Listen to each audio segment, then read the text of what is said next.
from wherever you're watching us on this last Tuesday of the month, the 28th of November 2023.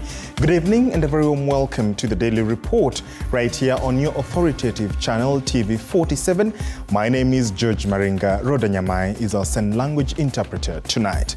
Now, we will be having a conversation as always on the People's Court right here on TV47, and we shine a spotlight on the flood crisis, and we're taking a linear approach tonight. We ask, when did the rain start beating us? Quite literally.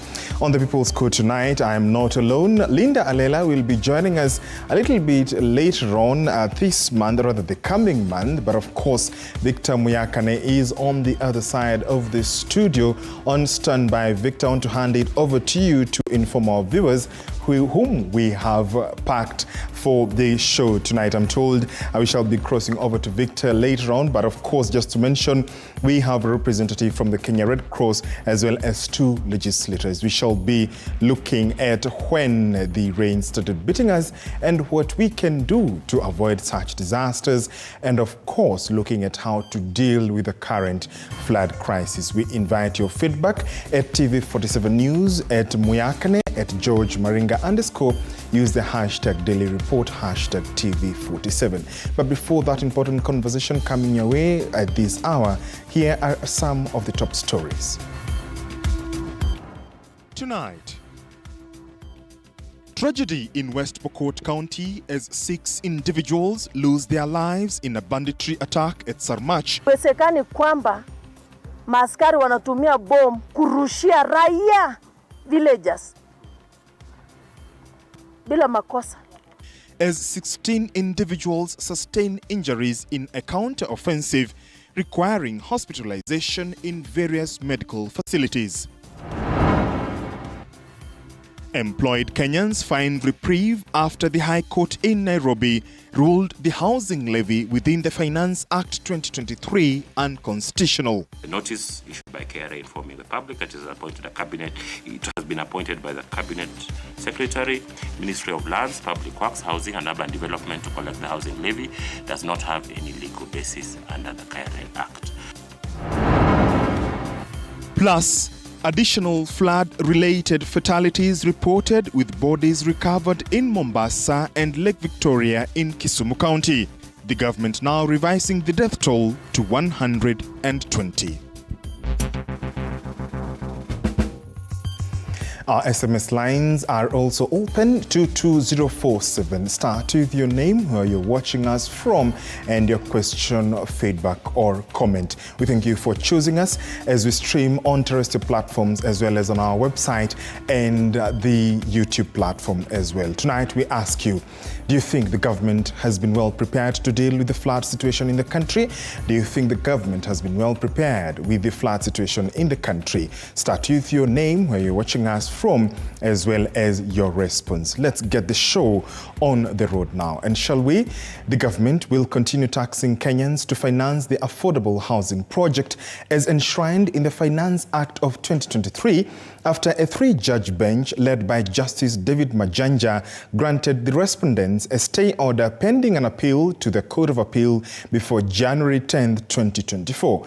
Judges David Majanja, Christine Meoli, and Lawrence Mugambi had earlier declared the housing levy that was introduced by President William Ruto as unconstitutional. Mike Kagwango opens our broadcast tonight with that report.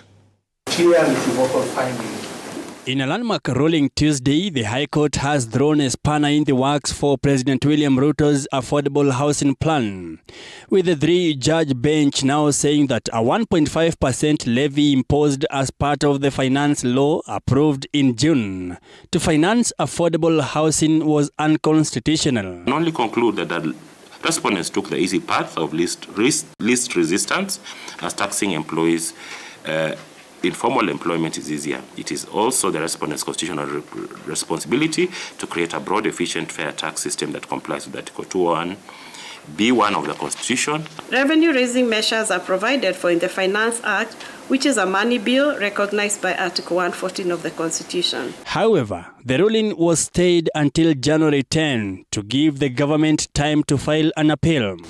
An order of stay, be and is hereby issued, staying the effect of this judgment issued today, 28th November 2023, pending the filing of a formal application for conservatory stay and conservatory orders in the Court of Appeal. And these orders of stay shall remain in force until 10th of January 2024. Those are our orders. The stay orders comes in response to a request for 45 days to abide by the court's decision made by the respondents in the case, represented by Advocate George Murugara. We will also be filing the substantive appeal in the Court of Appeal.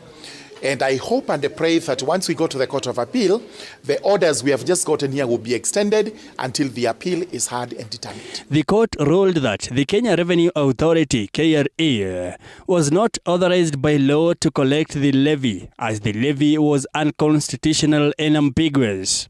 Additionally, the court determined that the levy was discriminatory because it only applied to Kenyans who are employed, and the government failed to provide the explanation for its exclusion of other income-earning groups. We have, however, found the reasoning by the court to grant a stay of its decision until 10th of January 2024 a little bit strange.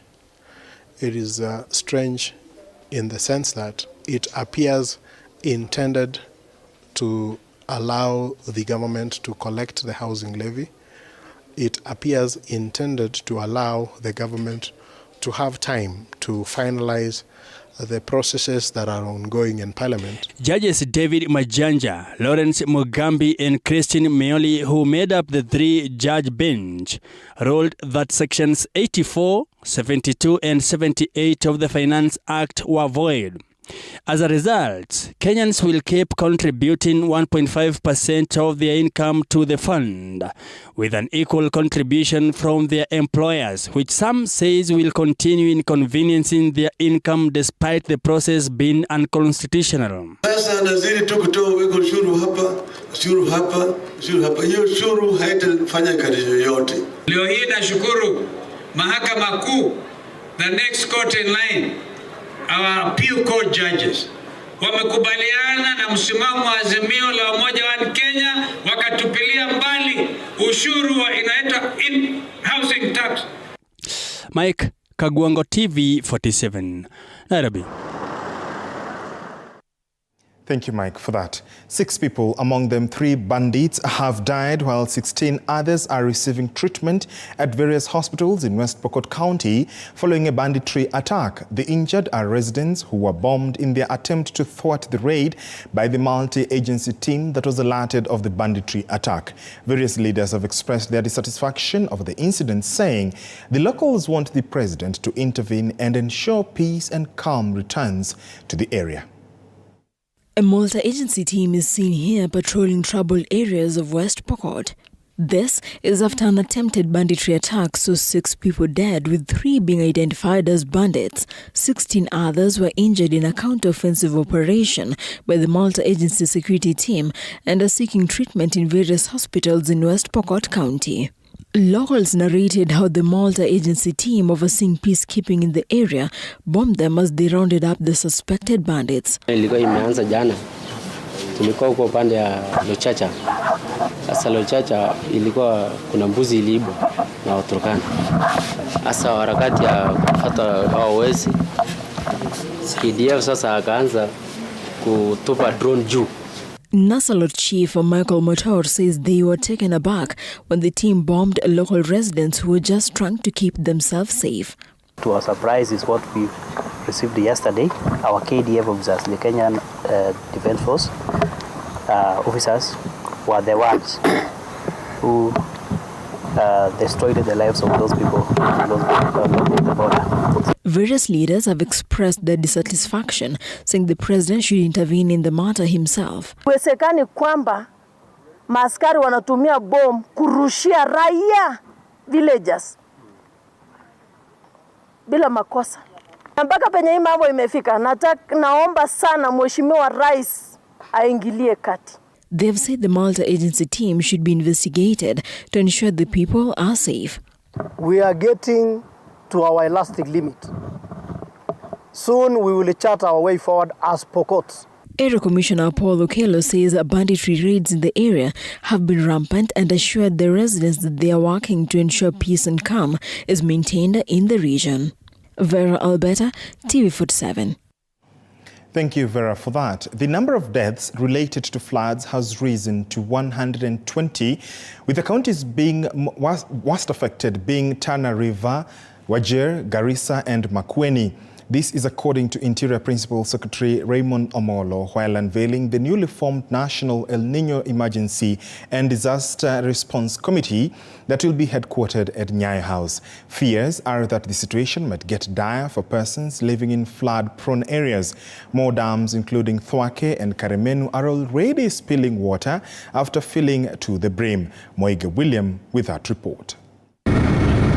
The gravity of the El Niño rains continue to be felt as additional flood-related fatalities were reported Tuesday, with 9 bodies recovered in Mombasa and 4 from Lake Victoria in Kisumu County. The government revising the death toll to 120, a significant increase from the earlier figure of 70, as stated by State House spokesperson Hussein Mohamed.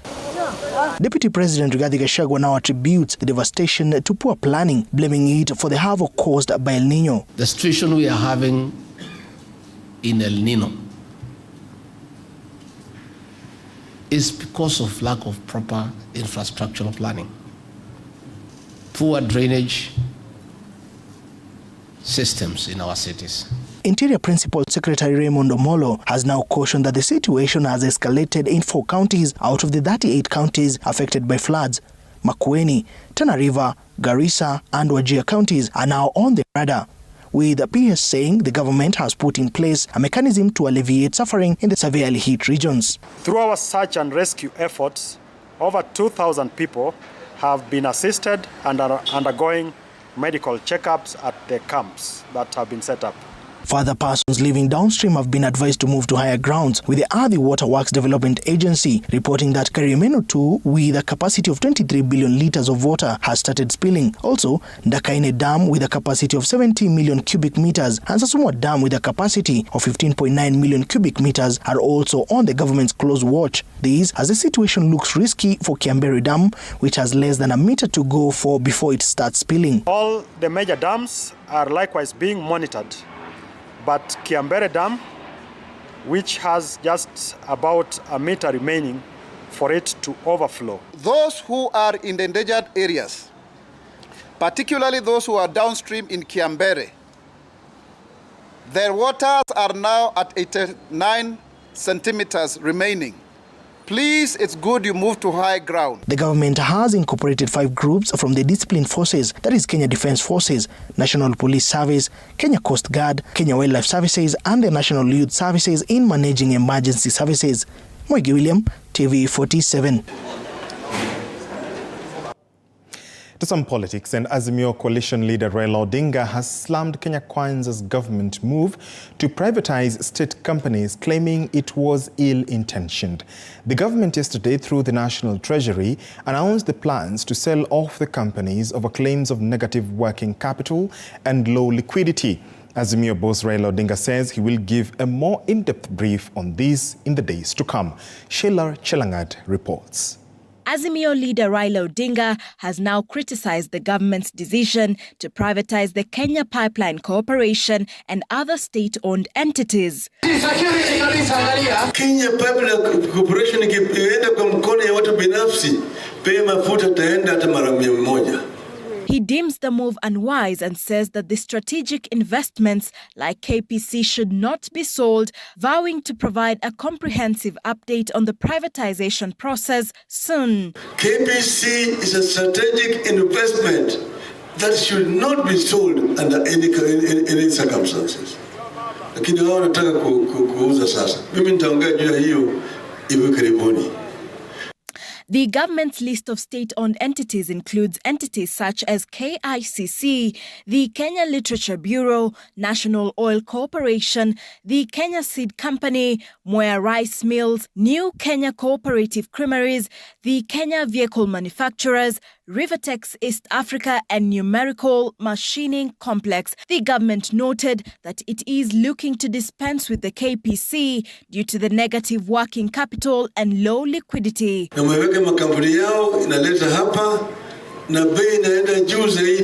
last state-owned company privatized in Kenya was Safaricom in 2008. Sheila Chelangat for TV 47. Now, the Azimio coalition will tomorrow convene to take a position on the bipartisan report after differences on the report threatened to split the coalition. The meeting, to be chaired by Azimio leader Raila Odinga, precedes another one on Thursday for the coalition's members of parliament. Azimio principals Martha Karua and Eugene Wamalwa have already trashed the report for what they said is failing to tackle the cost of living. Azimio's much-awaited position on the bipartisan report will be known on Wednesday in a crucial meeting to be chaired by coalition leader Raila Odinga, who has maintained a studious silence since Saturday, and one meant to forestall a fallout after differences emerged over the report. You know, this document is about 300 pages.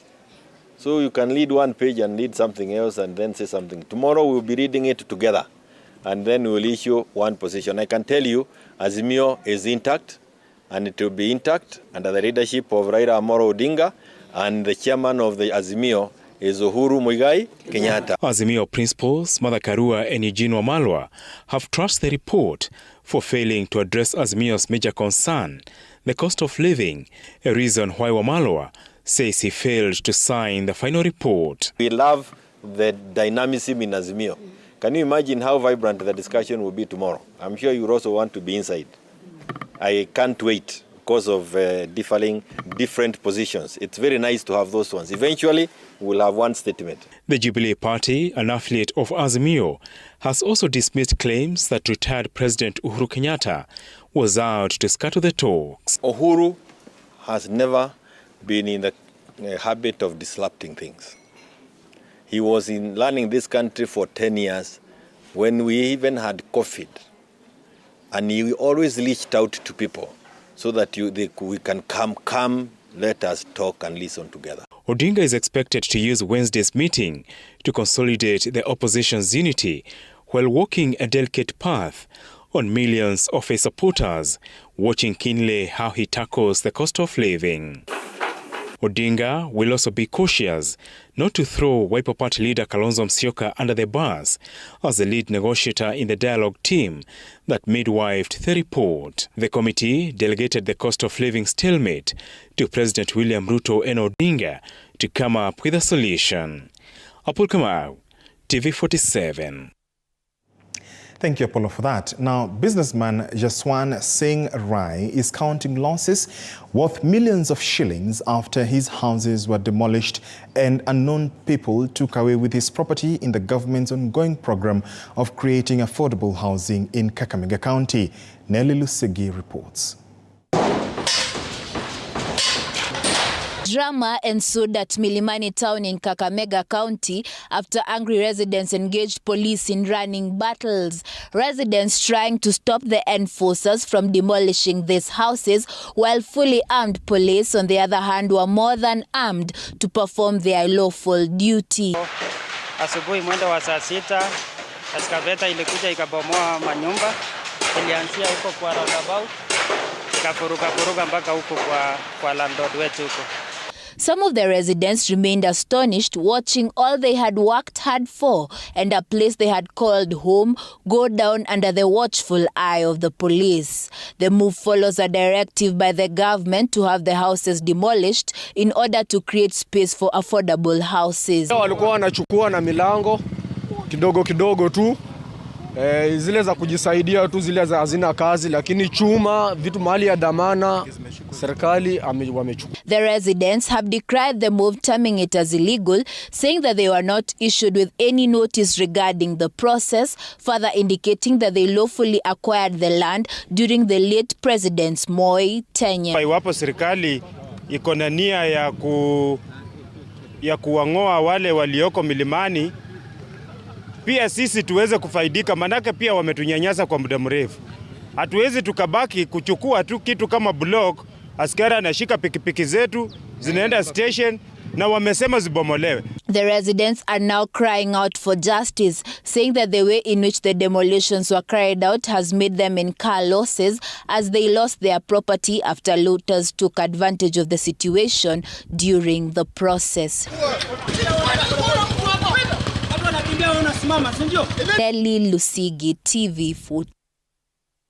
Sad state of affairs. Now, Kenya has made various pledges on the implementation of the Shirika Plan, a social inclusion and integration plan for refugees residing in Kenya, ahead of the Global Refugee Forum 2023 that will be held in Geneva, Switzerland in December of this year.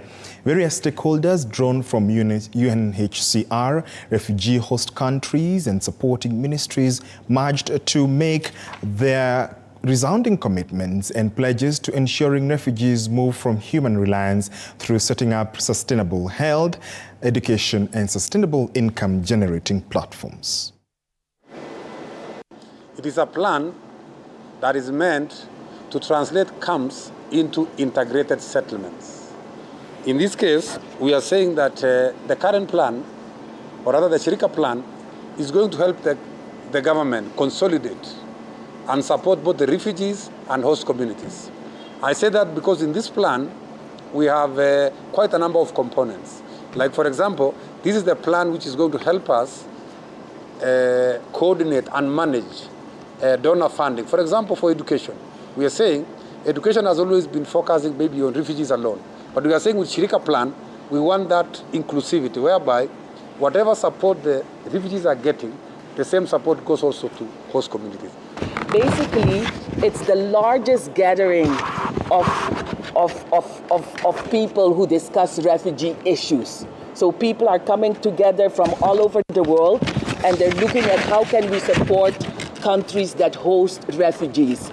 For instance, Kenya, and let me take this opportunity to thank the government of Kenya for hosting refugees for more than 30 years, is hosting 700,000 refugees right now. The international community needs to assist Kenya so that Kenya is not the only one providing for these 700,000 refugees. So at the Global Refugee Forum, we discuss burden sharing and how other countries can help countries such as Kenya with the refugee caseload.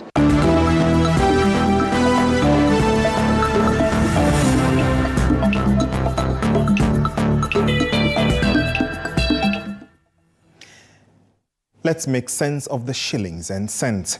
Digital innovation hubs, which will be established in every ward, will be used to push youth earning from the interweb from the current 1.9 million to at least 10 million in the next few years.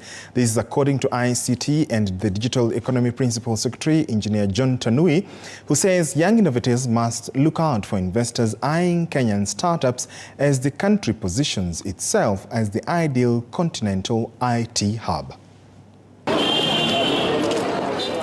A little over 600,000 Kenyans by 2019 were either working on the digital space or were earning from digitally enabled ventures.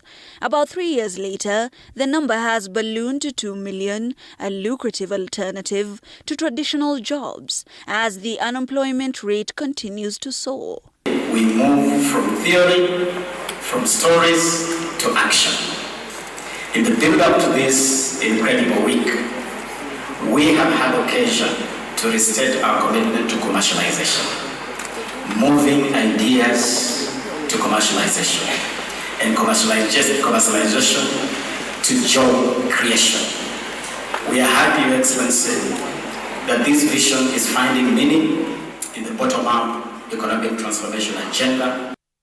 To spur innovation, the government reckons digital hubs would ensure competitiveness of Kenyan startups, where techpreneurs, even in remote areas, have an edge over other regional and continental countries. We also see now the graduation to another important center. Globally, there are major things that are concerning global economies. Leaders across the world are thinking about how to address some of the most pressing issues. This as Sports Cabinet Secretary Ababu Namwamba says monetization of talent is key when engaging on digital platforms, and the government is working on a framework to push for proper valuation of services when rendered online. Hibak Said for TV47. Thank you, Hibak, for that. A report by the Film Industry Satellite Account has established that the earnings for the film industry stood at 14.5 billion shillings, with over 42,000 job opportunities being created in 2022. In an evaluation of the contribution of the film industry to the economic development of the country, the report says the industry has had a substantial growth with a gross output value of 86.9 billion shillings in 2022. The Kenya Film Commission also added that a film fund should be introduced with incentivization to encourage production of local films. They have recommended streamlining the regulatory framework, strengthening copyright protection and combating piracy to encourage innovation and creativity while growing the industry. Looking at the report, we can clearly see that the legislative framework establishing the operations and management of the film industry in Kenya is quite fragmented. We are looking at possibilities of coming up with a specific legislative agenda that will be able to organize the film industry so that we are not established as institutions under various legislative agendas. We need to have a specific film act that will be able to manage the affairs of the film industry. We are seeing the value the film industry has on the economy. A whole 0.4 of the GDP brought from the film industry is a high celebration for us, and we are grateful that the figures are now talking. The figures are from outside there, they are now with us. We can look at them and see what it is doing. We are talking of something that was not in existence. That is, it was not known exactly the contribution of the film industry to the economy. And what has happened today is that we have managed to break down or get to see its level of contribution. And so this is very important because, you know, when statistics is given at a global level, it is not very useful until it is disaggregated to a level that it can easily be used, getting to understand which components are actually contributing to what it is.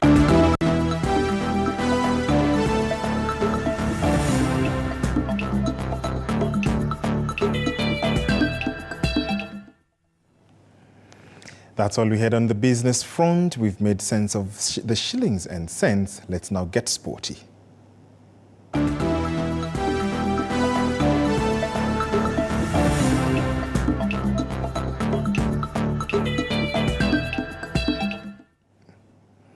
Now, national ladies football team Harambee Starlets have held their last training ahead of tomorrow's 2024 Africa Cup of Nations qualifiers match against Botswana. Led by coach Beldine Odemba, the squad is optimistic that they will bag the first leg of the match before flying to Botswana for the second leg. Speaking during their training, Football Kenya Federation President Nick Mwendwa said they are confident that they will qualify. Sports Cabinet Secretary Ababu Namwamba, who was also present during their training, promised them 5 million shillings if they qualify for the June's 2024 Africa Cup of Nations in Morocco. We're looking forward to them putting in a good shift. They'll be playing an incredibly strong team tomorrow. Botswana is a World Cup team. Players who have played in the African Champions League, Women Champions League. In fact, the top scorer in the Women Champions League is Botswana, and will be on that team facing our girls tomorrow. But I have every confidence that our girls are similarly talented. The women game is growing every day. I'm very myself impressed by what we have done so far with these girls. I believe that we're looking at World Cup 27 because we missed last year. I believe we were going to go to last year if there were no issues. And I believe that in 27 we'll be there in the World Cup again. So women game is growing every day and making steps up and upwards. Botswana were in the World Cup, but I believe that we can beat them and get to AFCON next year and then build from there for World Cup 27. All the best to the Starlets, and may their star keep shining. Kenya athletes have continued to shine as Africa Deaf Athletics Championship enters day 2 at the Moi Sports Center, Kasarani Stadium. David Wamira clocked 11 minutes and 39 seconds.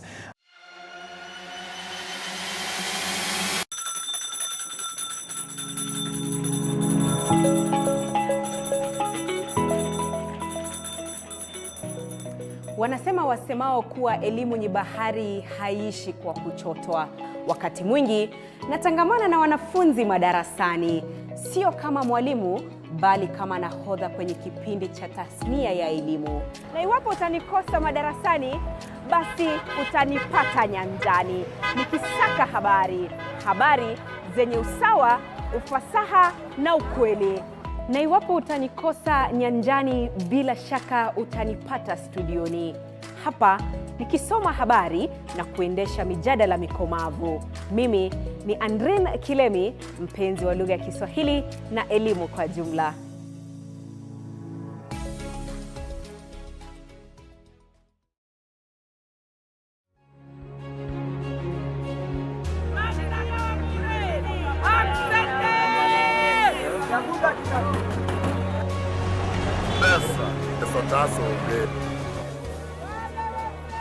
They say money makes the world go round.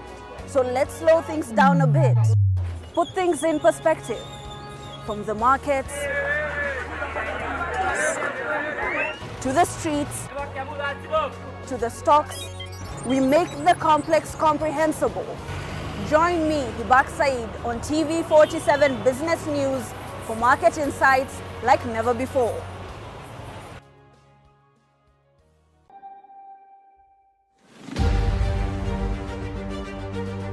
What's making the headlines? What does it mean to you? How does it affect you? We answer all these questions every Sunday for half an hour on To The Point Show. Hey, I'm Grace Kuriakanja, and a lot has happened this week. Let's dive into it.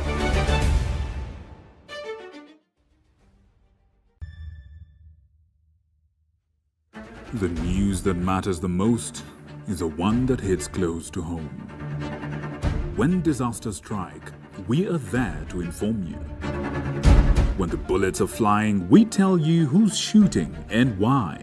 Reporting on your victories, your health, your money, your security, your past, present, and future. We are interested in telling the stories of creativity, hard work, and resilience that you are known for. That is our job. This is my job. My name is Victor Muyakane, and it's my honor to bring you this news this way every Thursday night on the home of Untold Stories.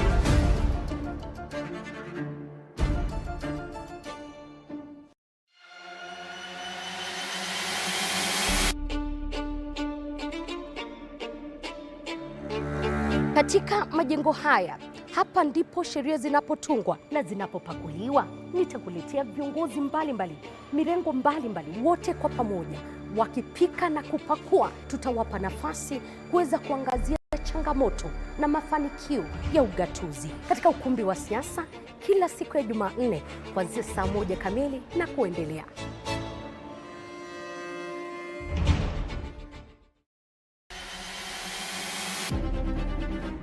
Toka eneo hili la Naivasha kwenye kaunti 032, gatuzi la Nakuru. Toka kaunti ya Elgeyo Marakwet, kaunti 028. Nikiripotia runinga ya TV47 kutoka kaunti ya Wajir. Nikiripotia TV47 kutoka kaunti ya Turukana. Kwa matukio yote yanayojiri katika kaunti hii 012. Kutoka kaunti nambari 1, kaunti ya Mombasa. Nikiripotia TV47 kutoka kaunti ya Lamu. Nikiripotia TV47 kutoka Kisii County. Nikiripotia TV47 kutoka kaunti ya Machakos. Kutoka kaunti hii ya Trans Nzoia. Kaunti 038. Kutoka gatuzi nambari 029, kaunti ya Nandi, chemichemi ya mabingwa. Nikiripotia TV47. Every day, Kenyans face countless hurdles. families struggling to put food on the table, children fighting malnutrition, and communities in need of quality healthcare. In a world where a small gesture can have an enormous impact, TV and Radio 47 invite you to be part of something incredible. Introducing Tenda Wema. With just 1 shilling and 50 cents daily, taken from your airtime or data, you can be the light of change. Dial star 354 star 47 hash and witness your compassion in action. Every shilling you contribute directly empowers education, healthcare, and community progress. Your 1 shilling and 50 cents might seem like a drop in the ocean, but imagine the ripples it creates. Better access to education, improved healthcare, and a safer environment for all. Remember, every shilling is a building block. Every contribution a step towards progress. Let's ignite Mimini Sisi into a legacy of change. Let's sculpt a better tomorrow for Kenya. Dial star 354 star 47 hash to subscribe today. Tenda Wema with TV and Radio 47. Karibu Maybets. New customers are rewarded a free bet worth 50 shillings. To register, SMS the word JOIN to 29098. Join now at maybet.com. Welcome to the Mwai Kibaki Convention Center, the premier events venue. Our state-of-the-art facilities are designed to meet all your needs, from large-scale conferences to intimate meetings and everything in between. Located in the heart of Thika, the Mwai Kibaki Convention Center offers stunning views of the city skyline and is easily accessible from all major transportation hubs. Our facility features ample parking, free Wi-Fi, advanced audiovisual equipment, and our technical team is always on hand to ensure your event runs smoothly and seamlessly. Don't take our word for it. Make your next event unforgettable at the Mwai Kibaki Convention Center. Contact us today for bookings and reservations. Email multimedia@mku.ac.ke or call us on 0708 212204 or 0727 441733 or 0721 438 629 to learn more about our services and book your event. Doors should not hold out opportunities. Doors are the gateways to progress. The ones that hold ideas, ones that hold the key to equality. Let's take doors to places where there are none and bridge the distance by connecting the past to the future. Let's open big doors and small ones.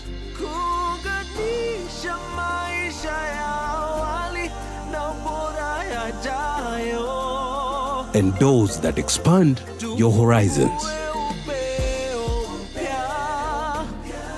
And those that close deals.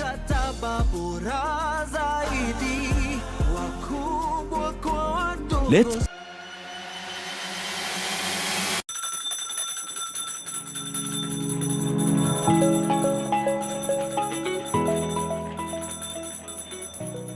Wanasema wasemao kuwa elimu ni bahari haiishi kwa kuchotwa. Wakati mwingi natangamana na wanafunzi madarasani, sio kama mwalimu bali kama nahodha kwenye kipindi cha tasnia ya elimu. Na iwapo utanikosa madarasani, basi utanipata nyanjani nikisaka habari zenye usawa, ufasaha na ukweli. Na iwapo utanikosa nyanjani, bila shaka utanipata studioni hapa nikisoma habari na kuendesha mijadala mikomavu. Mimi ni Andrin Kilemi, mpenzi wa lugha ya Kiswahili na elimu kwa jumla.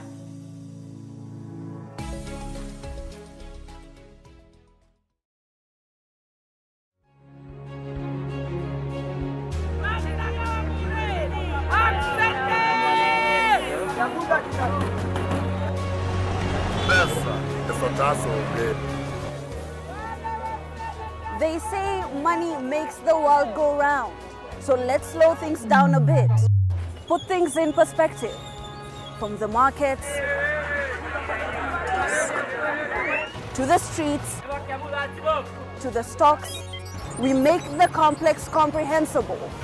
Join me, Hibak Said, on TV47 Business News for market insights like never before.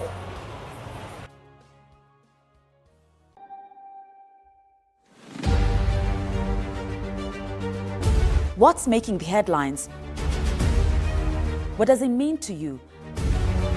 How does it affect you? We answer all these questions every Sunday for half an hour on To The Point Show. Hey, I'm Grace Kuriakanja, and a lot has happened this week. Let's dive into it.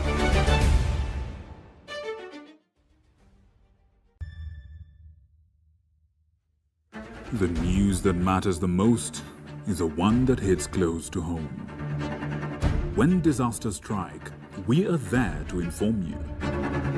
When the bullets are flying, we tell you who's shooting and why.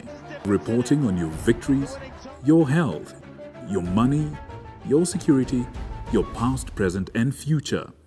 We are interested in telling the stories of creativity, hard work, and resilience that you are known for. That is our job. This is my job. My name is Victor Muyakane, and it's my honor to bring you this news this way every Thursday night on the home of untold stories.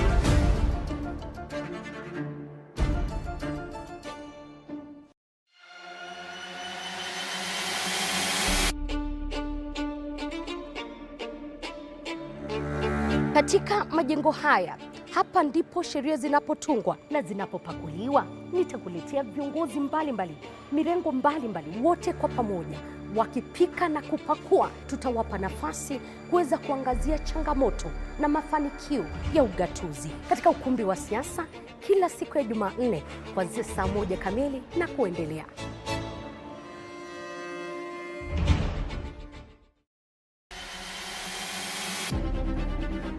Toka eneo hili la Naivasha kwenye kaunti 032, gatuzi la Nakuru. Kutoka kaunti ya Elgeyo Marakwet, kaunti 028. Nikiripotia runinga ya TV47 kutoka kaunti ya Wajir. Nikiripotia TV47 kutoka kaunti ya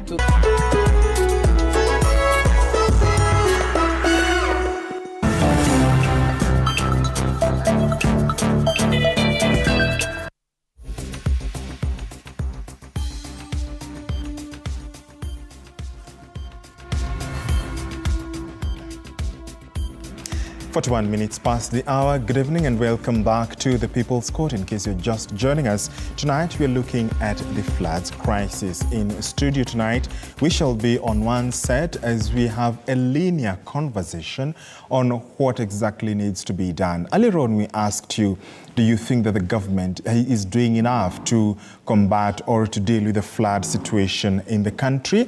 Our SMS lines are still open to 2047. Start with your name, where you're watching us from, and your feedback, as well as your questions that you may have to our guests. And speaking of our guests, tonight you're joined by Honorable Geoffrey Ruku. He is the Member of Parliament from Berry North. He's to my immediate left. And as always on the People's Court, I'm not alone. Tonight we have Victor Muyakane as you await the return of Linda Alela, who is on a short break. As they say, all work without play makes Linda a dull lady. But of course, Linda will be joining us next on the next episode of the People's Court. But Victor, great to have you on the set. It's a first of its kind. Whom do you have for us on your end? Oh, thank you. First, we are expecting one other guest who's supposed to be joining us remotely. This is the Honourable Member of Parliament for Matuga. His name is Honourable Hassan Tandaza. We're hoping he would be able to join us. We could find some network in Matuga to be able to join us this evening. But with us this evening is a gentleman by the name of Mr. Oscar Onyango. Karibu sana. He's joining us from the Great Kenya Red Cross. Absolutely. And where he looks after disaster management department as its head, I believe. Thank you so much. Manager. The manager. Well, you're part of the leadership. You're at the head of this department. I believe you work with other colleagues, senior and junior. Correct. Karibu sana. Asante sana. How are things over there? Things are quite well. You must be very busy now. Absolutely, very busy. And we'll get into that in a second. But we're also getting feedback. The question that you asked, I mean, lots of people, already we have Baraza from Kisumu, Bonaya from Isiolo, Jeffrey Oanda from Embakasi, and a few other people. We'll be sampling your feedback later on and just, asking the Mheshimiwa and our chief guest here, some of the chief guests that we have tonight, about what you have to say. But here's the thing, George. Yes. Our scientists predicted this well in advance, that we're going to have above average rainfall. The science made sense, and they told us about it way in advance. That's what early warning measures are supposed to be. Precisely. Our governments attempted to respond. Our people were informed. Why are we still having this situation as it is? 120 people so far, and those are the ones that are reported to have died.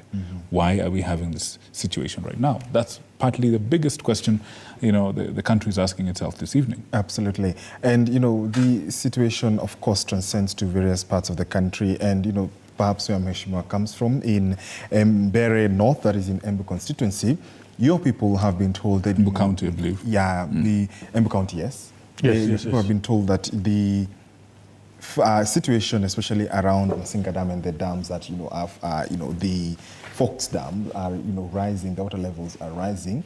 Mheshimiwa, first of all, as a country, it is quite bemusing, I saw on social media, that we were at the alarm stage. We should not now be discussing the mitigation. In fact, we should be at the implementation of the mitigation measures.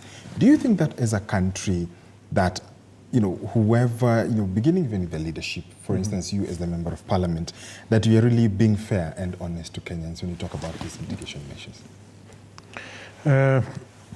Thank you. I think this country has been moving from one crisis to the other. Yeah. We are under crisis of drought management, serious drought. We are under a crop failure of 5 seasons, successive 5 seasons. At the moment, we're talking about excess water. Yeah. There's something which we have not been able to get right as a nation from 1963 up to now. And we failed to get it right because of our planning. The Constitution 2010 envisaged a situation whereby some national laws, some national functions are devolved to the local level through county government, which we have.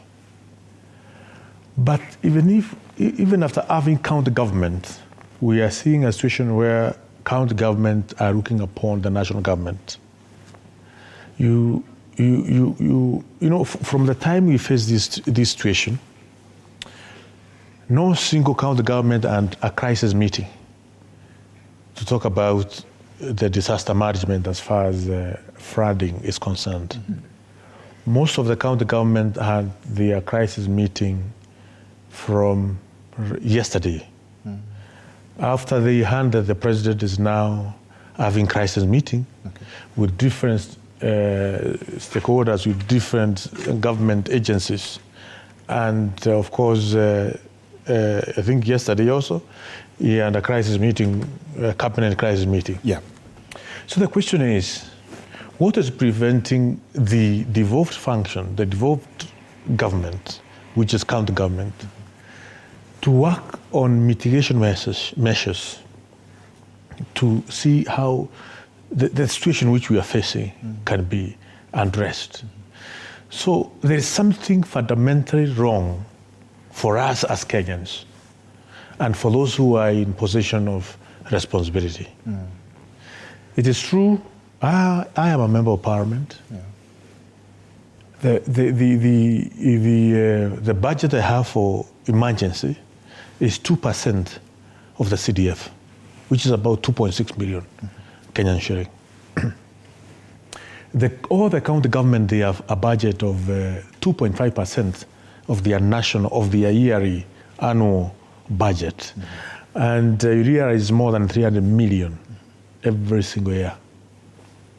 So the question is, even before you talk about national government coming to address the issues, what are the county government doing with their 2.5%? When there is huge flooding in Mombasa, is because of the poor drainage system across Mombasa. Do you want to tell me the drainage system also need to be addressed by the national government? So we have something wrong fundamentally as Kenyans, and we need to look to ourselves and be sincere so that we can be able to address some of these things. You don't need the president of the nation to come out to solve some of these things. We have governors who have resources put by the state at their disposal so that they can be able to steward those resources in the most appropriate way. But we have seen in most parts of the country, there is some gaps. True, there are areas where the national government has to come in and work with other stakeholders like Red Cross and other many institutions. For instance, when highways are swept away, when bridges are swept away by floods, national government will come in. But tell me, why should we have young children, 5 years, 3 years, or 10 years, sleeping in cold all night, and we have county government who can be able to put a makeshift shelter, provide mattresses, provide blanket, provide food, provide heat, for warming. Yes.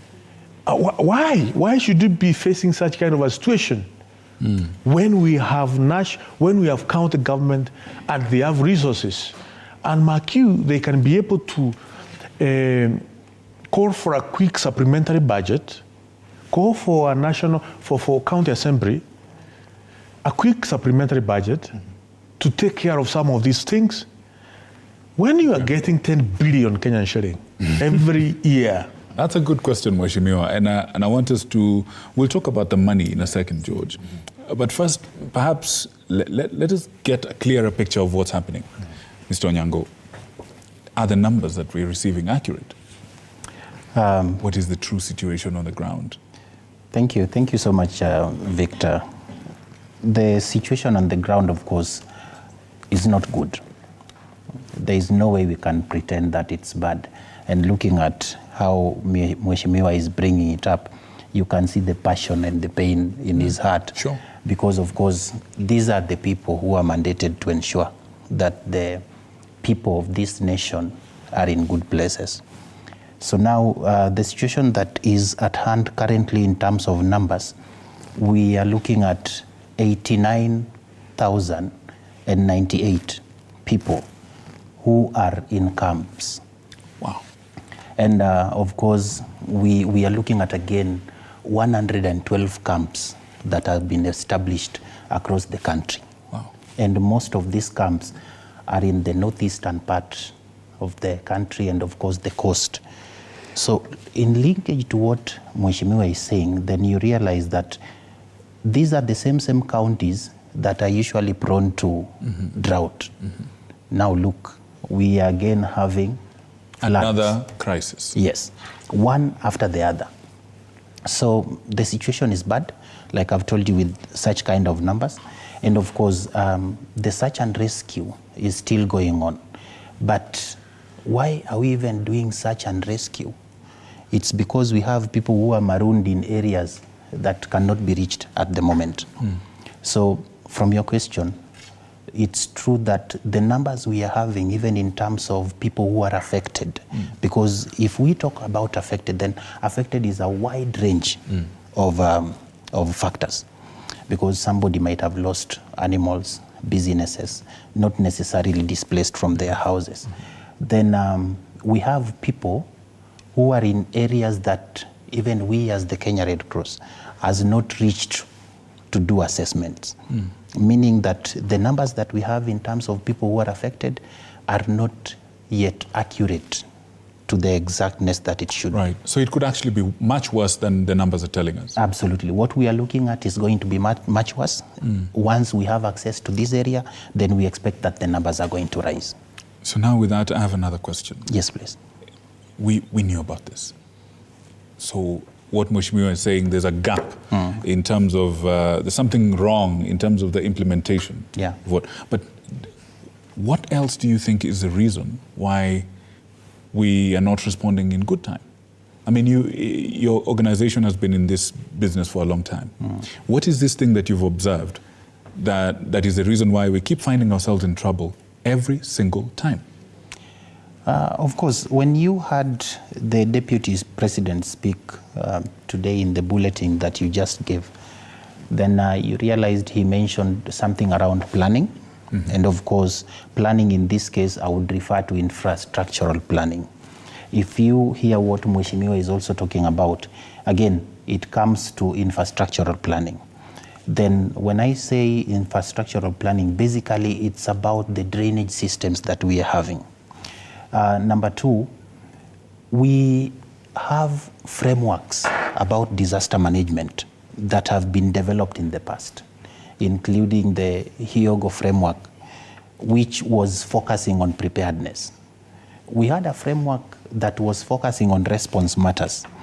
But now what we are looking at and what we need to do so that we don't find ourselves in the same space of such manner of effects is then how do we ensure that our community members are resilient? And by being resilient, then I would tell you that we have had...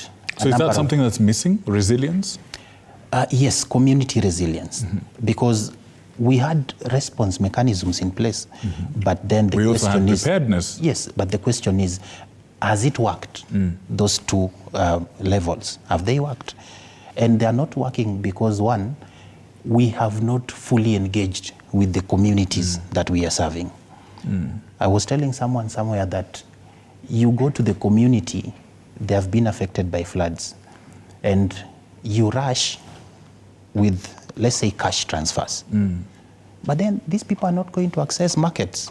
So where do they spend the money? Where do they spend this money? They're not going to access the health facilities. So are you saying that our approach to disasters is top-down instead of, and this is not political here, but instead of bottom-up? Is that what you're saying? That our approach towards the communities and areas that have gone through disaster is wrong? Yes. So therefore, what can we do about it? I agree with that statement, and I want to put it in this manner that the approach has been from desk thought or maybe theoretical thoughts of it, but not practical. Because if we want the practicalities, then we need to listen to what the community members are saying first. Because if you tell them, right now, we are looking at effects that we are looking at the forecast by the KMD. They have already told us that Central, be ready, Western Kenya, be ready. What have we done? Told the community members, move to higher grounds. Do they have land to go to? Yeah, and that's a very good question. Very good question. And earlier on you alluded, to county governments because they're the ones on the ground. But at the same time, do we even as a country seem to understand which responsibility lies with whom?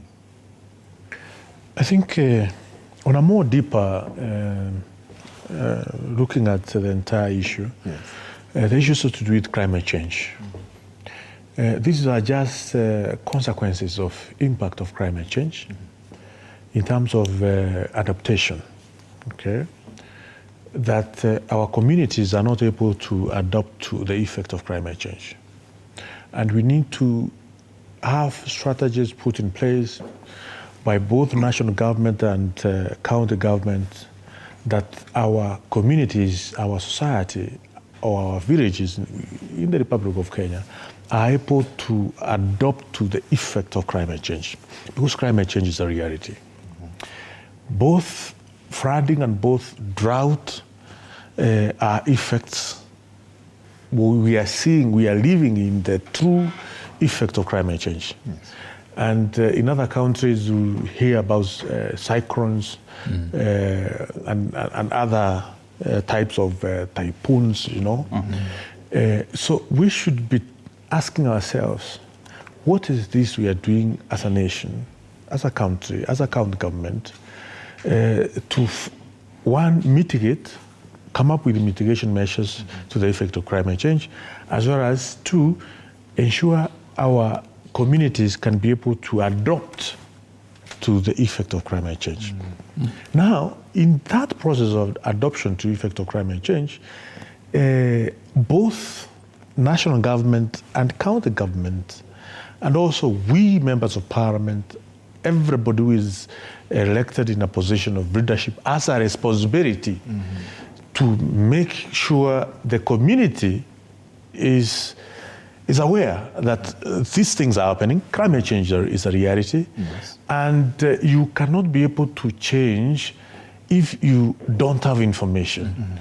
That's why, for instance, in my constituency, I have come up with what we are calling Fair Climate Network to capacity build the household, the people in the Roko areas through partnership of a number of organizations. One of them is Ansidero Foundation, in terms of building, capacity, passing knowledge, training people that this is what is happening with us. This is why we are not able to get maize when we plant, or beans.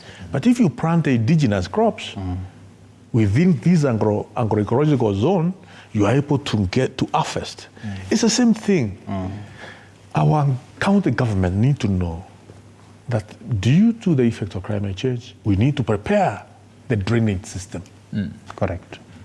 Our county government need to know, due to effect of climate change, we need to have malaria drugs in hospital. We need to have mosquito net. Because with this all flooding, there will be a lot of mosquitoes in the areas where mosquitoes are prone, and we are likely to see surge of malaria infection. People will be sick.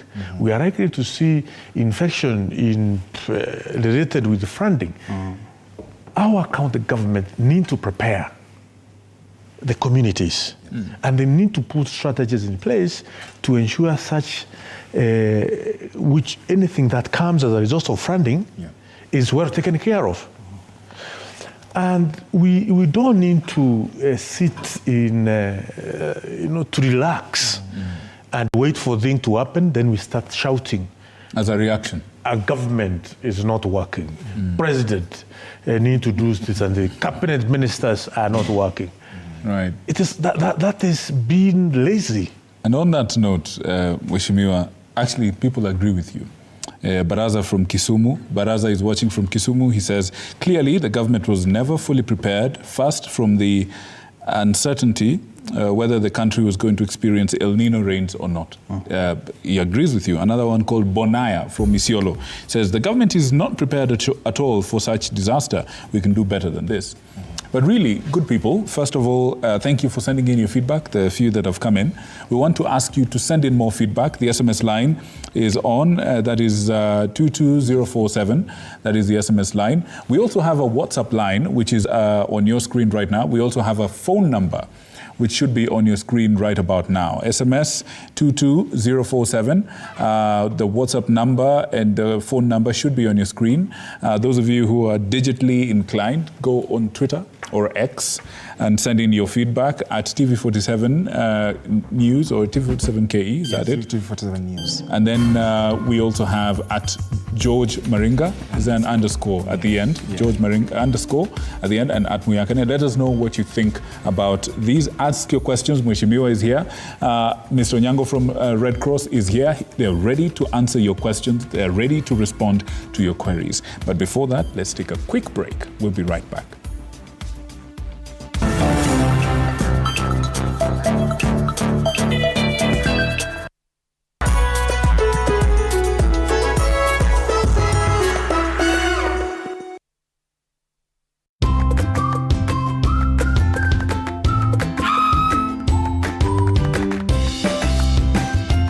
Let's clear pimples.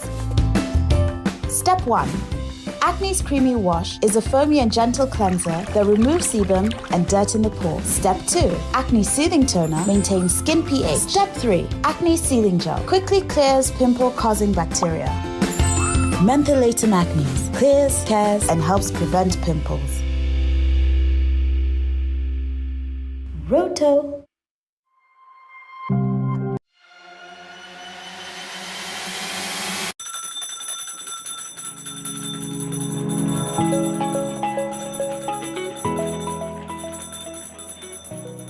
Wanasema wasemao kuwa elimu ni bahari haiishi kwa kuchotwa.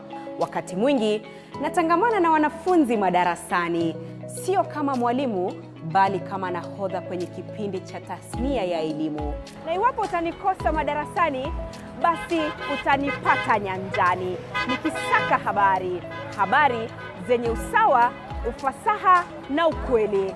Na iwapo utanikosa nyanjani, bila shaka utanipata studioni hapa nikisoma habari na kuendesha mijadala mikomavu.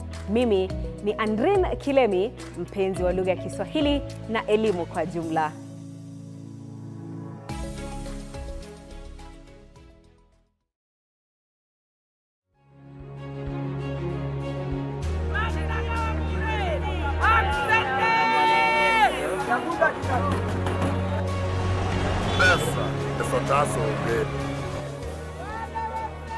They say money makes the world go round.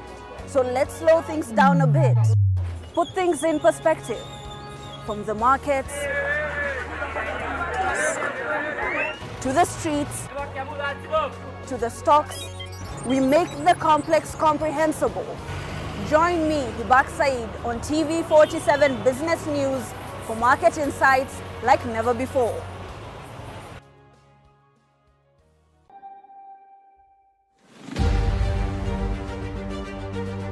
What's making the headlines? What does it mean to you? How does it affect you? We answer all these questions every Sunday for half an hour on To The Point Show.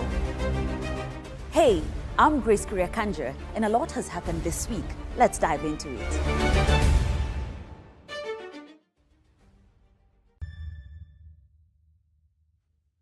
The news that matters the most is the one that hits close to home. When disasters strike, we are there to inform you. When the bullets are flying, we tell you who's shooting and why. Reporting on your victories, your health, your money, your security, your past, present, and future. We are interested in telling the stories of creativity, hard work, and resilience that you are known for. That is our job. This is my job.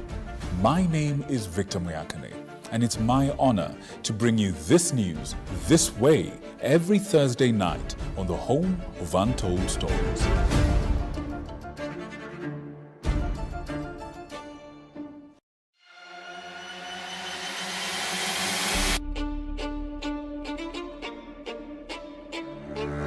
Katika majengo haya, hapa ndipo sheria zinapotungwa na zinapopakuliwa. Nitakuletea viongozi mbalimbali, mirengo mbalimbali, wote kwa pamoja wakipika na kupakua. Tutawapa nafasi kuweza kuangazia changamoto na mafanikio ya ugatuzi katika ukumbi wa siasa kila siku ya Jumanne kuanzia saa 1 kamili na kuendelea.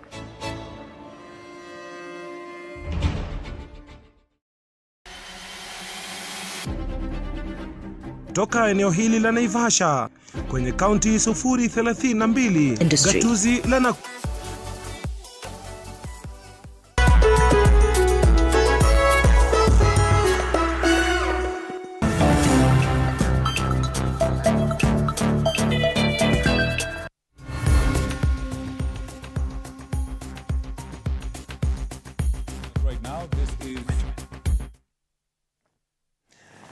Absolutely. Thank you so much for staying with us on this program that is the People's Court. With me, George Maringa, Victor Muyakane, as well as our guests tonight, that is the Honorable Geoffrey Ruku, Member of Parliament for Mbeere North. Thank you so much, sir, for staying with us. As well as Oscar Onyango from the Red Cross, Manager, Disaster Management Department. Thank you so much, gentlemen, for staying with us. We are also hoping to be joined by Honorable Kasim Tandaza, MP for Matuga. Victor, perhaps you could take us to Makueni. We listen to... Oh, yes. Oh, yes. Now, Makueni is one of the counties that's been heavily affected by flooding. And right now, about to join us is something that was recorded a little bit earlier on. Some of the residents of that area actually talking to us live on the scene of the flooding and just telling us how the situation is. Let me take you to that place right now. Good evening, everyone. So my name is Upendo from a place called Mutiambua in Makueni County. I'm speaking from along the river banks of a particular river called Moni River, where we had a tragedy on Thursday. Not sure of the date. And so we had 7 of our village mates carried by water in the night. And what has been happening is on the first day we had people that were sent from the county government, from the Red Cross. On the first day they did quite a lot, yes, we appreciate, and we were able to recover 4 bodies. However, from that day, 4 of our bodies are still missing, and we've not been able to, to identify, because you'll agree with me it is a double tragedy. We lost people, tragedy number 1. Then again, we don't have bodies even to bury.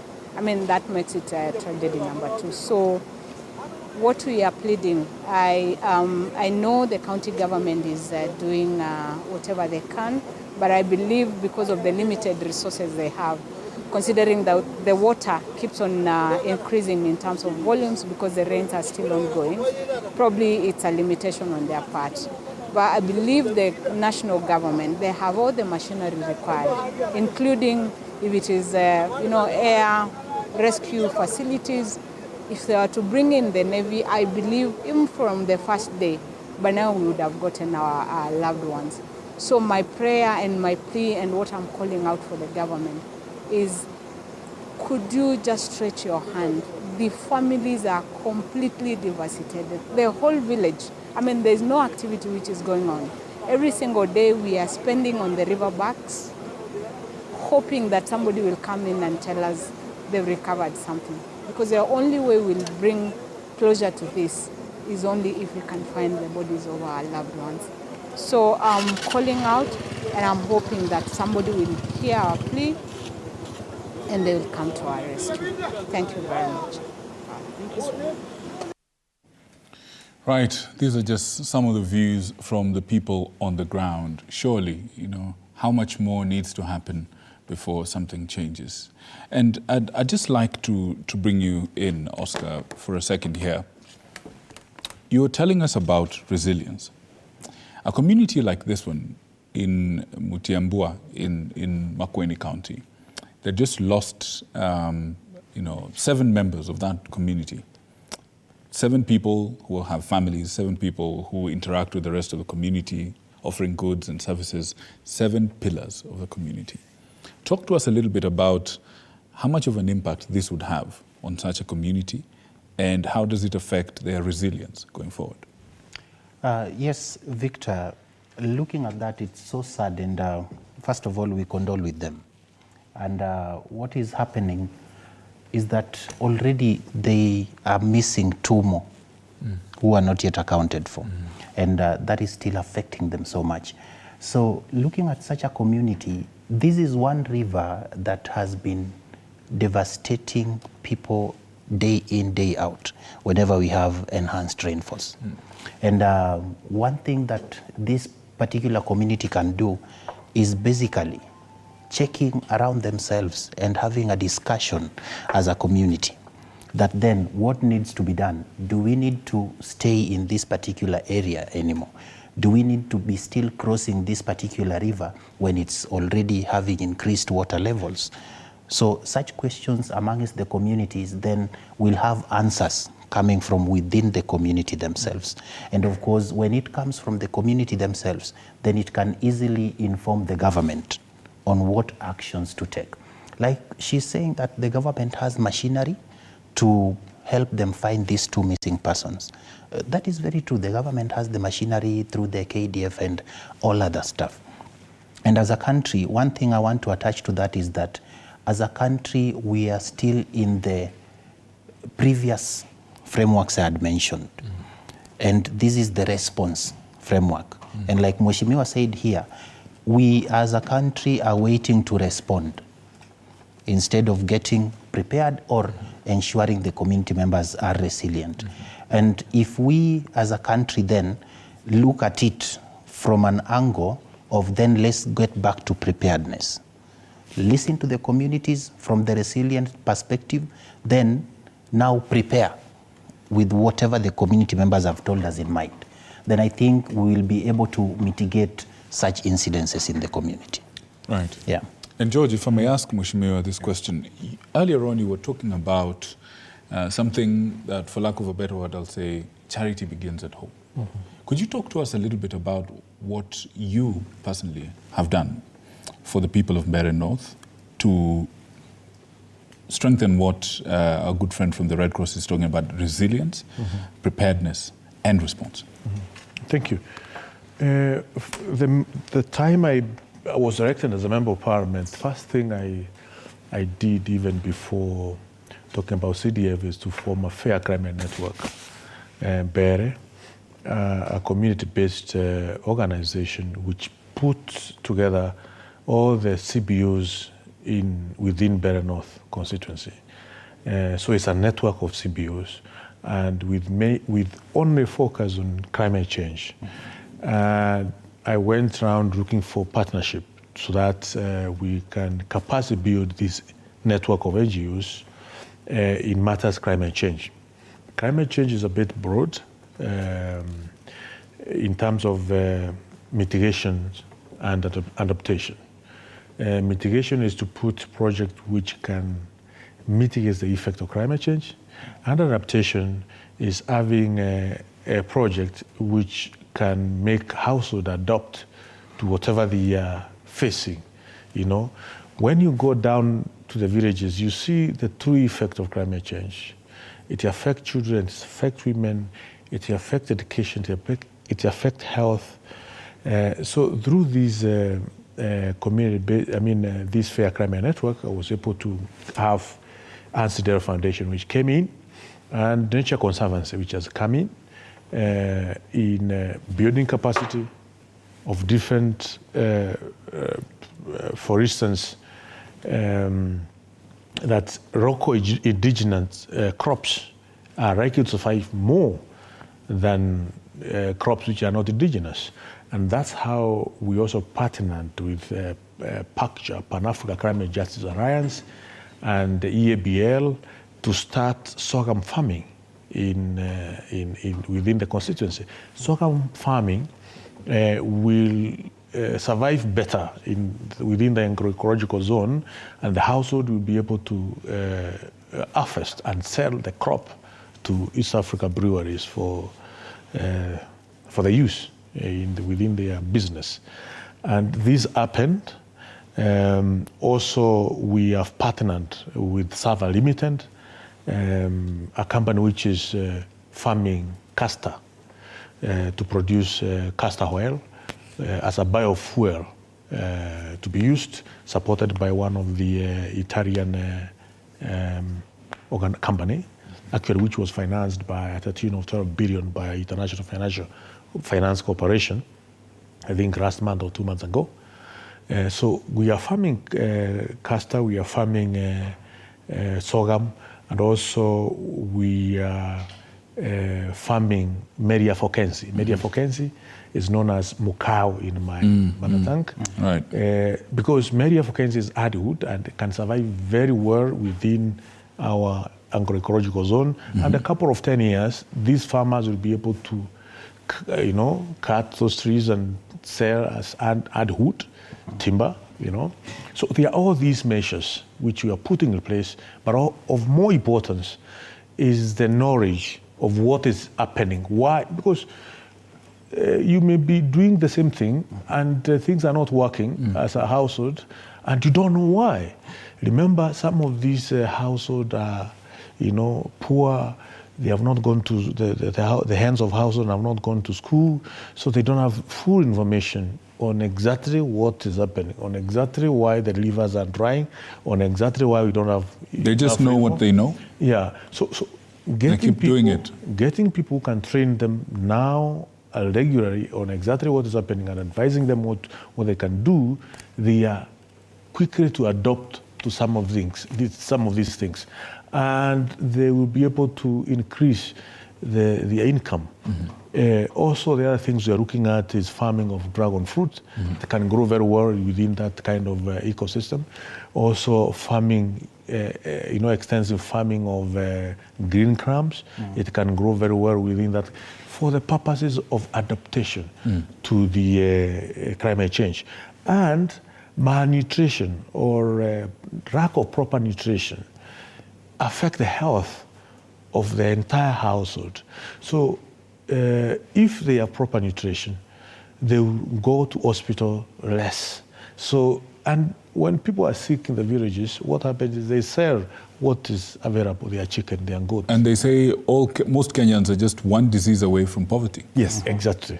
So once they have this knowledge, this information, they can be able to farm appropriate crops, and they have the nutrition levels at the household is met. There's serious ripple effect of that in what I may call social protection of that household, to cushion that household from all manner of effect which may be associated with issues to do with climate change. Mheshimiwa, just right on that point, I want to say I'm glad you're talking about the people, because it looks like, in interventions such as this, we're looking at machinery, we're looking at infrastructure, we're looking at all these big things that are inanimate and big concepts, and we forget about the people. So congratulations for the efforts you're putting in place. I hope they actually work, and I hope they have good impact. So the people of Mbeere, by the way, if you're watching us from Mbeere North, your MP is here. He's talking about what he's doing for you. If you agree with what he's saying, if you feel the same or any different, let us know. And we'll ask a question to him directly tonight about what he's saying. George. Yeah, absolutely. And, when you look at these, the mitigation measures, he's talked about these partnerships, what they are doing. But then at the end of the day, when such disaster strikes, we look at mitigation and, how to deal with them. Do you think that perhaps as the Kenya Red Cross, as you work even with other organizations, perhaps the government, because at the end of the day, Kenyans care about what the government is doing. Serikali will always be mentioned in all this. I wonder whether the government per se, as you call it, listens to what you people are saying. Thank you so much, George. Kenya Red Cross works in close range, and it's an auxiliary to the government. Meaning we supplement what the government is doing. So in supplementation, then you understand that if we speak, then they listen, and if they speak, we listen. And that's why you can see that even the numbers we are having with regards to what the PS had just given some time back in the course of the day are matching. Why is it so? Because when we are at the county, then it's like Kenya Red Cross is like, I don't want to say an arm of the government, but a very close friend to the government when it comes to humanitarian assistance. At that point, then you understand clearly, and Mheshimiwa mentioned at some point, that you are seeing even at Embu, where they are, the Kenya Red Cross branch there is working closely with the government to ensure that the people of Kenya are well supported. And this, I must say that Kenya Red Cross has 47 branches across the country, meaning each and every county has a branch representative. And of course, each and every branch has a representation in the disaster committees within these particular counties. And of course, I'm glad also to let you know that we are having about over 30 governors who have been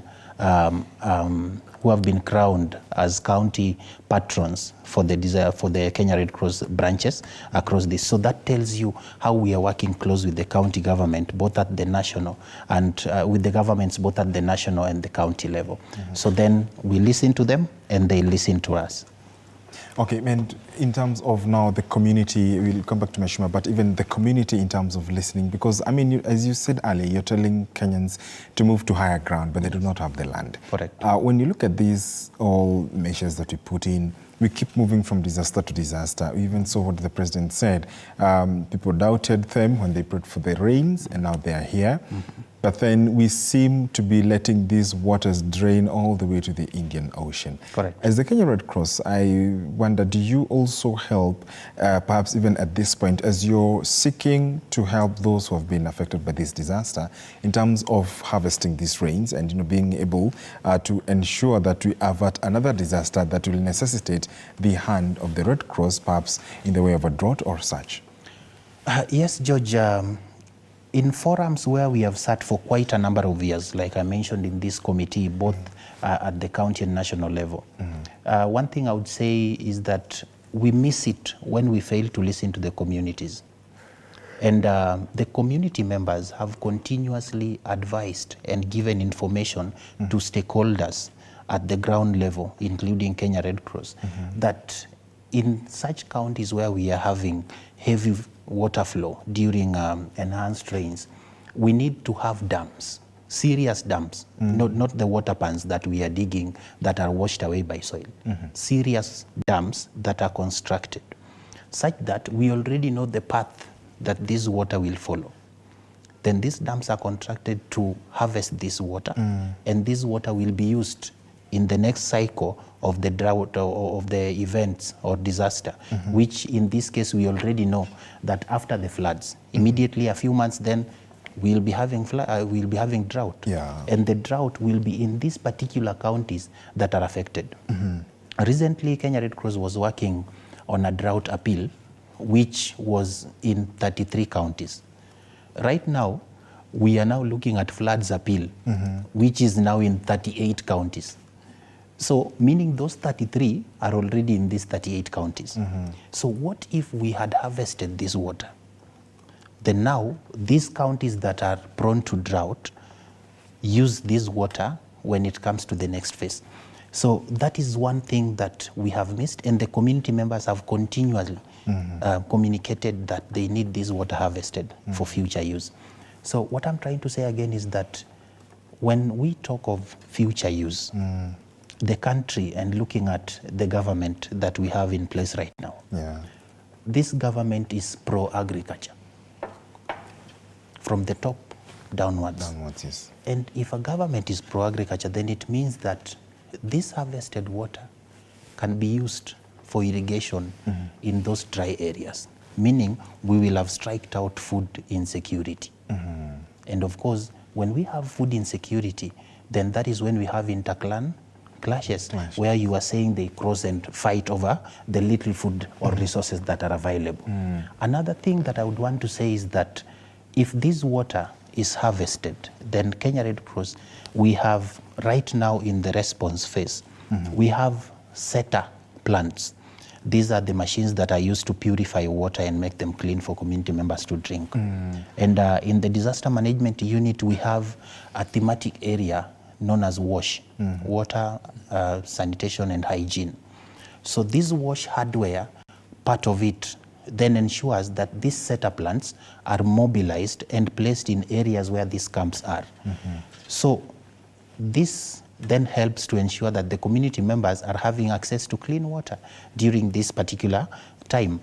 But how about if the government would then look at that direction and say, okay, then if this SETA is working during response, how about if we harvest this magnitude of water, then have this SETA purify this water and have clean water to this particular community members. Yes. Brilliant. And Mheshimiwa, before we even go to Victor's sentiments and of course thoughts as he checks the feedback as well, when we look at the mitigation measures that we've talked about, and earlier on you asked about the county government's involvement, we did see the push and pull between the governor of Mombasa and the deputy president.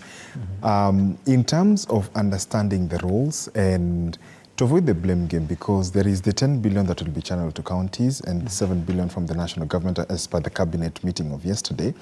But do you think that perhaps we are keen to divert funds or to allocate funds of emergencies with the perhaps abruptness or seriousness that it deserves from on both levels of government? Okay. First, I support the Deputy President of the Republic on his sentiment as far as Mombasa flooding is concerned. Because we should not just sit and watch. At least as a governor, as someone who has position of leadership, we should be able to see what the Governor of Mombasa is doing so that he can say now, this is what I've been able to do. Please, you as the national government, come and help me. But what Governor of Mombasa is trying to tell residents of Mombasa is that he's completely helpless. There's nothing he can do. He's waiting for the national government to come in and help the people of Mombasa. As you know, when you are governor, you are president of that county. Correct. You should be able to say what you have done, even if it is 1% of the entire problem or scenario. So I don't support the governor of Mombasa at all. That's not the approach the leader should take. At least within his capacity, he should be able to do something, regardless of how minute or negligible that effort would be, and then ask the national government to come in and intervene. But now it was opposite, and I understand the bitterness that the Deputy President had to see people who have been given responsibility and resources, and even no planning, no effort, no mobilizing of different organizations in Mombasa. Even if you don't have resources, you can mobilize companies, private companies in Mombasa.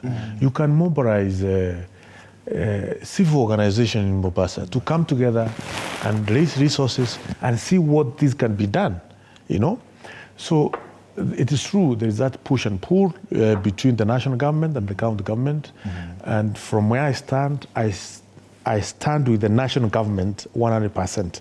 And I know this problem is coming to an end in not far distance, because the government has planned about more than, I don't know how many, thousands of social dams. We are calling them social dams. I know in my constituency, the government is developing 3 social dams. We are not talking about huge mega dams, not small dams, but sizable dams across the country. Yes. So that this problem we are facing at the moment, that we have excess water, and then immediately after 3 months or 6 months, we'll be saying there's no water, even for cattle, even for livestock. Yes. It will be a problem in Kajiado, it will be a problem across Samburu, it will be a problem in Northeastern. So once we have these social dams which have been earmarked by the government and which were passed by cabinet, I think 4 weeks or so ago, some of this problem will be solved. And that's why I think we all need to support the president, because he's, thinking ahead that government can be able to solve whatever is happening now if those social dams are constructed. Previous government, they could have done the same, but they did not do. We have a government which has already passed social dams, and we expect these social dams to be of great help, because whatever is happening today, flooding, is going to happen again and again. We are just starting. Climate change is a reality, and things may even be worse as we go into the future. Yes. Because for those who have grown up in the villages, like myself, a river which I could swim when I was in secondary school, back 1990s, 96. Today, there's no such a river. If I take you there and I tell you there was a river here where we could go and swim, you say I'm sick. Yes, you're bluffing. The rivers are within a span of about 20 years. So if we don't do something as a world, as a group, then we expect in another 20 years things will be extremely bad in terms of the effect of climate change. So I think the president is forward thinking to do some of these social dams which have been put in place. And it's a wake-up call. The deputy president talks the truth. He doesn't know how to cross things. I mean, sugarcoat. He just said it as it is, and that's how leaders should be. Is frustrated with the governance. You cannot just sit and wait until when the Red Cross will come, until when the national government will come. Why can't you go to KCB and see whether anything can be done? To other, private institutions there. And I think something can be done. Right. They say charity begins at home. Absolutely. Yeah. And clearly there's a deficiency in terms of that. I want us to take a short break. But when we come back, I want us to shift the conversation towards more solutions about what we can do. One of the things that's come up, first of all, there's a gentleman here who's saying we are as vulnerable as during the COVID days. All they know is about taxation and nothing to offer. That's somebody who's expressing their feelings. Somebody else here is saying, what can we do? We don't have the resources. Another person is saying here, it's true, people, wanainchi wanaumia. And then one more person is saying, yes, we can do better than this. To avoid this. To avoid this, which is this picture right behind us, if our camera can kindly just capture this for a second. That picture is very, very sad. We can see entire homes submerged. There used to be a farm around here. All the food crops that were there are completely gone. It's only, there was a toilet there that's clearly been flooded. You can imagine what amount of effluence is coming back, onto the surface. There's diseases communicable diseases. There's waterborne diseases. There's bilharzia. There's all sorts of things that are happening over there. Now, we want to take a short break. But when we return, we want to task the two gentlemen that are here. By the way, the WhatsApp line is just here, right here below my chest. The WhatsApp line is there. Send in your WhatsApp. I have the tablet right here. I'll be happy to sample your feedback. I can see some people are already sending in their messages. Let us know what you think. Ask your questions, and we shall be able to task the two gentlemen here to help us answer. We'll be right back after this.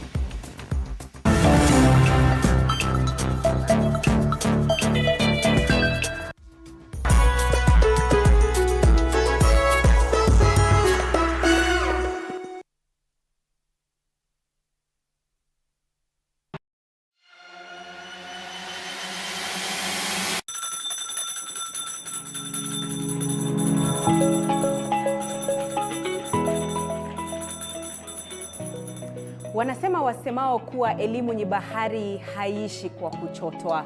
Wakati mwingi natangamana na wanafunzi madarasani, sio kama mwalimu bali kama nahodha kwenye kipindi cha tasnia ya elimu. Na iwapo utanikosa madarasani, basi utanipata nyanjani nikisaka habari zenye usawa, ufasaha na ukweli. Na iwapo utanikosa nyanjani, bila shaka utanipata studioni hapa nikisoma habari na kuendesha mijadala mikomavu. Mimi ni Andrin Kilemi, mpenzi wa lugha ya Kiswahili na elimu kwa jumla.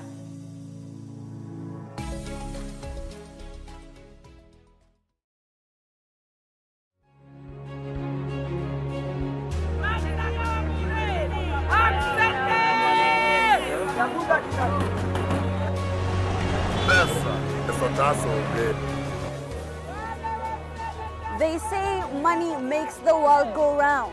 So let's slow things down a bit. Put things in perspective. From the markets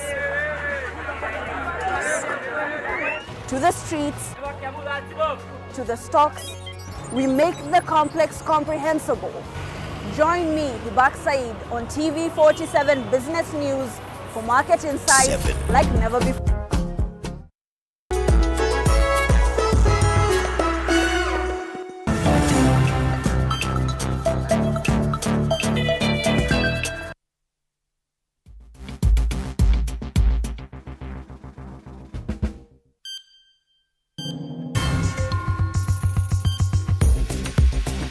8 minutes past 10 o'clock. We thank you so much for staying with us right here on the People's Court on the Daily Report. Before we went to that commercial break, Victor, of course, was speaking about that very worrying, sad picture, which is our background tonight as we look at the country's flood watch. Even as we concentrate also on the feedback that you have for us, our SMS line is 22047. Even our WhatsApp number, Victor, of course, will be going through some of that feedback. Perhaps, sir, from Red Cross, when we look then at the situation in the country, especially regarding the flood situation, Oscar, I'm curious to find out, now moving forward in terms of solutions, when do we stop being, rather, what would help us as a country to stop being the wailing country? When we looked at the COP27 of last year in Egypt, it's at a time when the Horn of Africa region, including Kenya, was going through the worst drought. It seems now, a year later, when the president will be going to address the Conference of Parties in the UAE, it is a complete opposite. It's now the heaviest rains that we've experienced El Niño once again. From a point of mitigation and attending to avoid a situation of crying and, just pleading, what do you think that perhaps, apart from policy level, because there are so many documents and there are so many policies that have been passed, from an expert point of view on managing disaster, what exactly do we need to do in terms of avoiding to be a wailing country, a complaining country, to an action-oriented country, whereas disasters happen all the time? Yes, George, that is a very good question at this moment. Yes. But how I wish that question came some time back before this situation was at hand. But then what needs to be done? We have been discussing a lot about mitigation and long-term solutions. Yes. But then immediate actions, what needs to be done? At the community level, we need to be hands-on with the communication that is coming from the relevant authorities. Right now we have the counties along the Tana River, the 7 Fork dams. And of course, they are being told, move to higher grounds. The community members need to be proactive. From the discussion I'm hearing the Mheshimiwa having here is basically being proactive with regards to the community members. And again, I hear from the feedback we are receiving out here is that we don't have money. What do we do? I want to tell the community members that we have local solutions. And today, if the community members were told that there is no government, trust me, the community members will develop a resilient way of protecting themselves, of coping with the current situation. So the community members need to stop thinking about that external help first and look at internal or indigenous ways of then protecting themselves from such kind of disasters. And you will realize that not all community members will wait for the Red Cross to come. They will have solutions first, even before the Red Cross or the government comes in.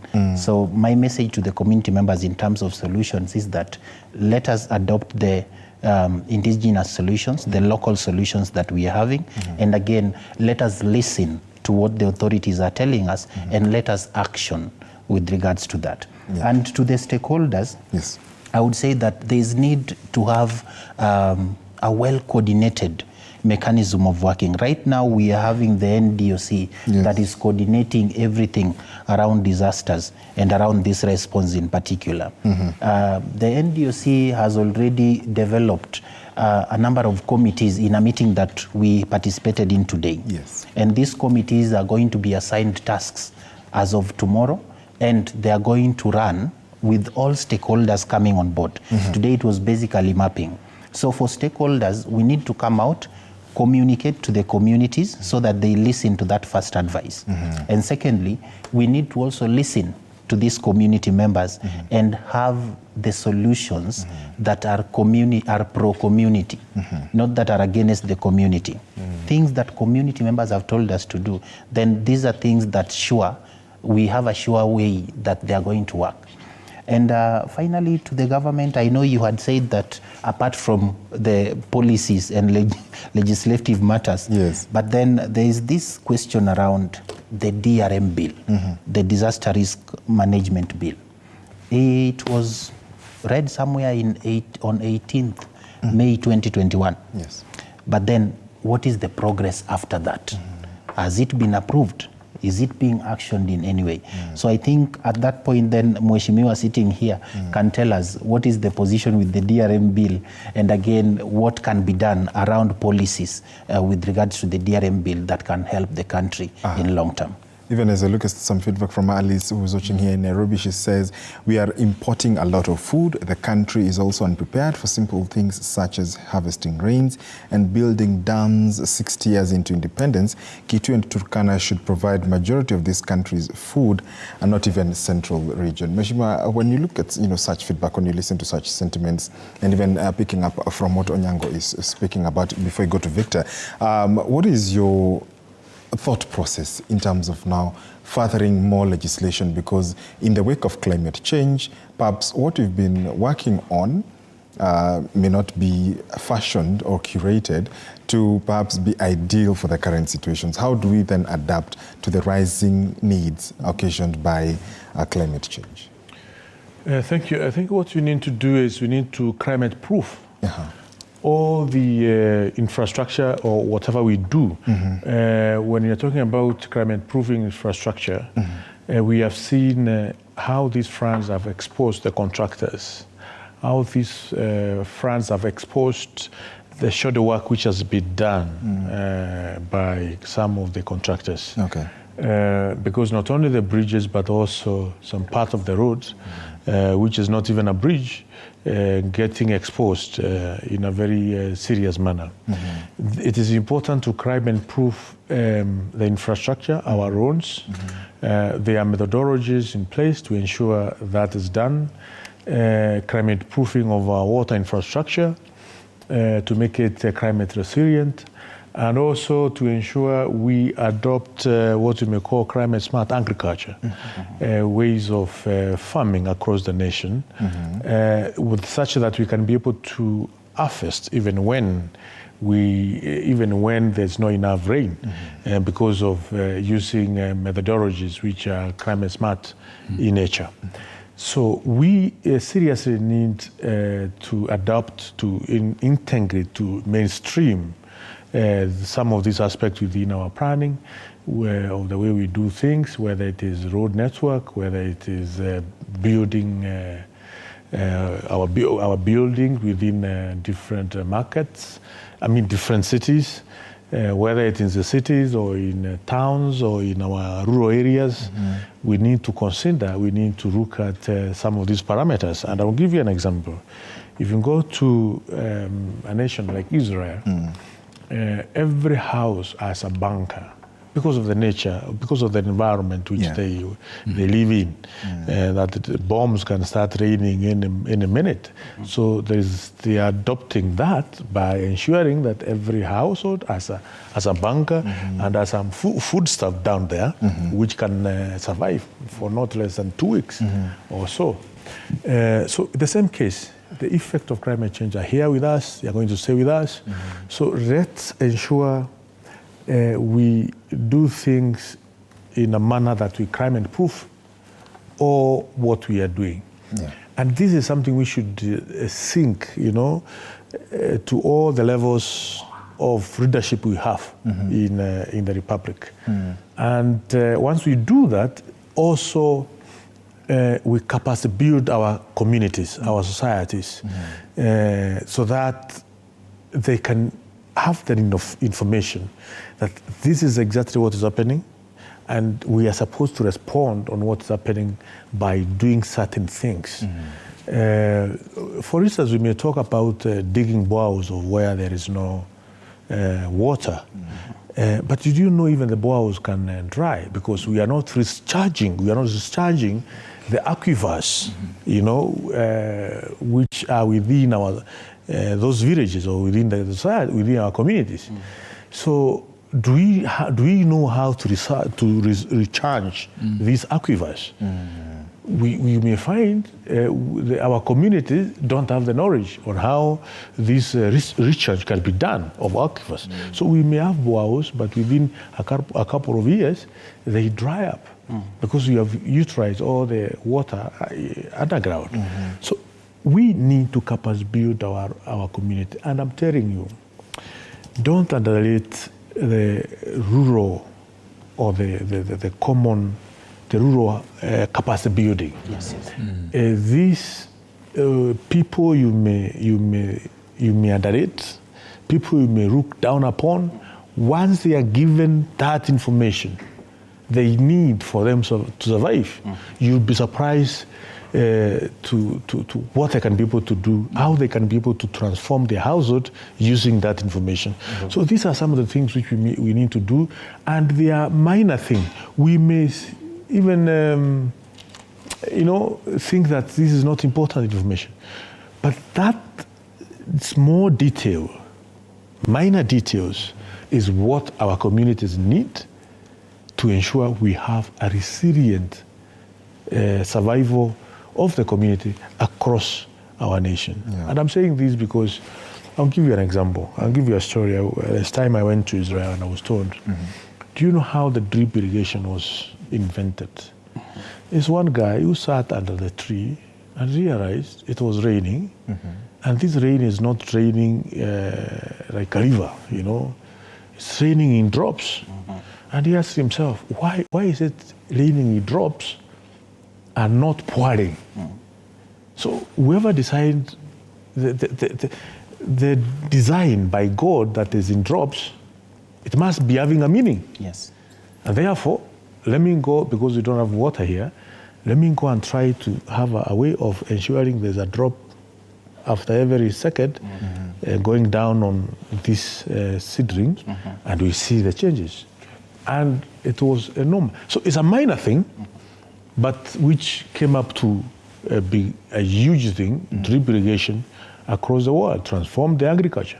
So there are minor things which we may think they are not important, but that information, when it is passed across to those people, in every community, also I'll give you an example, there is someone in our rural areas, as a member of parliament, you are a villager, because you interact down there. You realize there's that one person who is an expert of putting beehives, and he's a villager. You may say he's a useless fellow, but I'm telling you, if you utilize such kind of guys who are an expert in the village of putting beehives, then we are able to see huge transformation of the village in terms of harvesting honey, and which can bring huge income in that village. So some of these information are critical, are important. We must find a way of disseminating that information to our household, to our villages, so that we build a resilient communities. At the same time, we climate-proof our infrastructure, our agriculture, we climate-proof our water infrastructure, and other ways of doing things. Correct. Take us there. Now, here's the thing, gentlemen. We have come a long way in this discussion. We've shared some things. I want to give both of you an opportunity to do two things. One, I want you to paint a picture for us of what future you'd like to see. What would you like to see in terms of Kenya, Kenyans, and the next disaster? Paint a picture for us in terms of what you'd like to see. But the second thing is, I want you to prepare a parting shot for Kenyans who are watching you right now. You can talk to your people in Mbeere North, or the people from Mbeere North, but in the diaspora of the country and the rest of the world. Talk to them, a message for them that is related to what's going on right now. You can talk to the rest of the country, a message from your heart to the people.